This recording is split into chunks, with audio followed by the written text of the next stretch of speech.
Jangan sampai Anda terjebak tipu daya setan hingga melakukan dosa tahbib. Apa itu dosa tahbib? Karena dosa ini sejuta dampak buruk bisa terjadi baik kepada wanita dan laki-lakinya yang menggiring kepada perzinahan. Ini dilakukan oleh pria dan wanita, berawal dari komunikasi sederhana, dilanjut dengan saling curhat, hingga tertanam cinta karena syahwat. Lebih parah lagi, ketika kejadian itu dialami oleh mereka yang telah berkeluarga. Karena interaksi lawan jenis yang tidak halal, Allah cabut rasa cintanya terhadap keluarganya, digantikan dengan kehadiran orang baru dalam hatinya. Disadari maupun tidak, sejatinya itu merupakan hukuman bagi orang yang telah bisa menikmati segala yang haram. Allah hilangkan dari dirinya untuk bisa menikmati sesuatu yang halal. Dosa tahbib diantara dosa besar yang mungkin jarang diketahui oleh kaum muslimin adalah dosa tahbib. Menjadi penyebab perceraian dan kerusakan rumah tangga. Karena kehadirannya, membuat seorang wanita menjadi benci suaminya dan meminta untuk berpisah dari suaminya. Rasulullah Shallallahu Alaihi Wasallam dalam banyak hadis memberikan ancaman keras untuk pelanggaran semacam ini. Di antaranya, pertama, dari Abu Hurairah radhiyallahu anhu, Rasulullah Shallallahu Alaihi Wasallam bersabda, "Bukan bagian dariku seseorang yang melakukan tahbib terhadap seorang wanita, sehingga dia melawan suaminya." Kedua, juga dari Abu Hurairah radhiyallahu anhu, Rasulullah Shallallahu Alaihi Wasallam bersabda, "Siapa yang merusak hubungan seorang wanita dengan suaminya maka dia bukan bagian dariku." Hadis riwayat Ahmad. Dalam penjelasannya tentang bahaya cinta buta, Ibnul Qayyim menjelaskan tentang dosa tahbib. Rasulullah Shallallahu Alaihi Wasallam telah melaknat orang yang melakukan tahbib, dan beliau berlepas diri dari pelakunya. Tahbib termasuk salah satu dosa besar.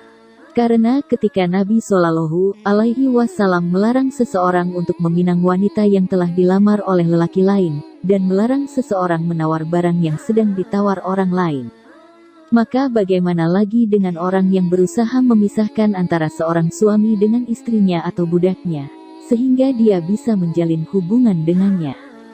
Al-Jawab, Al-Kafi. Bahkan, karena besarnya dosa tahbib, Syekhul Islam melarang menjadi makmum di belakang imam yang melakukan tahbib, sehingga bisa menikahi wanita tersebut. Majmu' Fatawa. Makna takbib dalam syarah Sunan Abu Daud Atzim Abadi menjelaskan, tahbib secara bahasa artinya menipu dan merusak. Dengan menyebut-nyebut kejelekan suami di hadapan istrinya, atau kebaikan lelaki lain di depan wanita itu. Di bagian lain, beliau juga menyebutkan, siapa yang melakukan tahbib terhadap istri seseorang.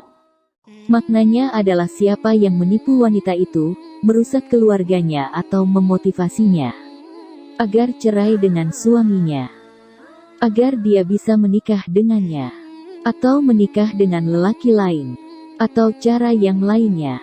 Az-Zahabi mendefinisikan tahbib, merusak hati wanita terhadap suaminya. Dalam fatwa Islam, usaha memisahkan wanita dari suaminya, tidak hanya dalam bentuk memotivasi si wanita untuk menuntut cerai dari suaminya. Yang juga termasuk tahbib, adalah ketika seseorang memberikan perhatian, empati, menjadi teman curhat terhadap wanita yang sedang ada masalah dengan keluarganya. Merusak hubungan istri dengan suaminya, tidak hanya dalam bentuk memotivasi dia untuk menggugat cerai. Bahkan semata upaya memberikan empati, belas kasihan, berbagi rasa, dan segala sebab yang membuat si wanita menjadi jatuh cinta kepadamu, merupakan bentuk merusak keluarga yang serius, dan usaha paling licik yang mungkin bisa dilakukan seseorang. Memahami hal ini, berhati-hatilah dalam bergaul dengan lawan jenis siapapun dia. Bisa jadi pada awalnya seseorang memiliki niat baik, niat saling menolong, niat merasa kasihan, perlu ada teman untuk berbagi rasa. Kan gak ada masalah kalau cuma jadi teman curhat, yang penting gak ada perasaan apa-apa. Kita kan niatnya baik, saling mengingatkan dan menasehati. Saya merasa dekat dengan Allah semenjak kenal Dia. Kita saling mengingatkan untuk tahajud, untuk puasa sunnah. Saya menjadi rajin ibadah karena nasihatnya. Hatiku merasa nyaman dan tentram bersamanya. Semoga dia menjadi pasanganku di surga, dan seaprek khayalan kasmaran lainnya.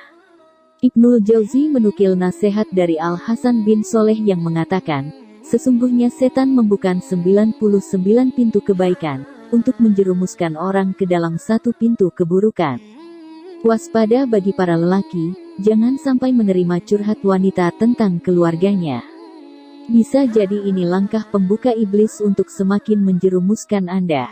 Terkecuali jika Anda seorang ulama, tokoh agama, yang berhak memberikan fatwa dengan ilmunya.